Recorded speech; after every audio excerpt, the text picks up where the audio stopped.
যখন তাদেরকে বলা হয় আল্লাহ যা পাঠিয়েছেন তা মেনে নাও, তখন তারা বলে আমরা মানি যা আমাদের প্রতি অবতীর্ণ হয়েছে। সেটি ছাড়া সবগুলোকে তারা অস্বীকার করে। অথচ এই গ্রন্থটি সত্য এবং সত্যায়ন করে ওই গ্রন্থের যা তাদের কাছে রয়েছে। বলি দিন, তবে তোমরা ইতিপূর্বে পয়গম্বরদের হত্যা করতে কেন, যদি তোমরা বিশ্বাসীই ছিলে? সুস্পষ্ট মুজেজা সহ মুসা তোমাদের কাছে এসেছিলেন। এরপর তার অনুপস্থিতিতে তোমরা গোবৎস বানিয়েছিলে। বাস্তবিকই তোমরা অত্যাচারী। এবং সেই সময়ের কথা স্মরণ করো যখন আমি তোমাদের কাছে প্রতিশ্রুতি নিলাম এবং তোমাদের উপর তুর পাহাড়কে উত্তোলন করলাম এবং বললাম, আমি তোমাদেরকে যা কিছু দিয়েছি তা শক্ত করে ধরো এবং যা কিছু বলা হয় তা শোনো। তারা মুখে বলল শুনলাম এবং অন্তরে বলল অমান্য করলাম। প্রকৃতপক্ষে তাদের কুফুরের অশুভ পরিণামে তাদের অন্তরে বাছুর জেগে বসেছিল। আপনি তাদেরকে বলে দিন, তোমরা যদি মুমিন হয়ে থাকো তবে তোমাদের ঈমান তোমাদেরকে যে বিষয়ে নির্দেশ দেয় তা কতই না মন্দ।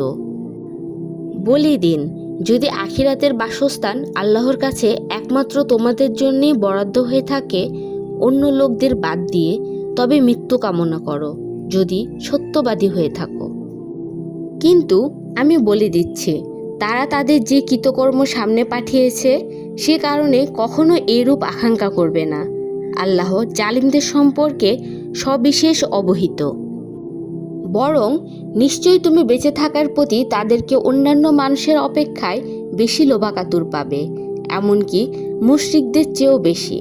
তাদের এক একজন কামনা করে যদি 1000 বছর আয়ু লাভ করত, অথচ দীর্ঘায়ু লাভ তাদেরকে আযাব থেকে রক্ষা করতে পারবে না। আর তারা যা কিছুই করছে আল্লাহ তা ভালোভাবে দেখছেন। হে নবী, বলে দিন, কোনো ব্যক্তি যদি জিবরাইলের শত্রু হয় তবে হোক না, সে তো আল্লাহর অনুমতিক্রমেই এই কালাম তোমার অন্তরে অবতীর্ণ করেছে, যা তার পূর্ববর্তী কিতাবসমূহে সমর্থন করে এবং যা ঈমানদারদের জন্য সাক্ষাৎ হিদায়াত ও সুসংবাদ। যদি কোনো ব্যক্তি আল্লাহর, তার ফেরেশতাদের, তার রাসূলগণ এবং জিবরাইল ও মিকাইলের শত্রু হয়, তবে সে শুনে রাখুক আল্লাহ কাফিরদের শত্রু। নিশ্চয়ই আমি আপনার প্রতি এমন সব আয়াত নাজিল করেছি যা সত্যকে পরিপুষ্টকারী, আর সেগুলোকে অস্বীকার করে কেবল অবাধ্যরাই।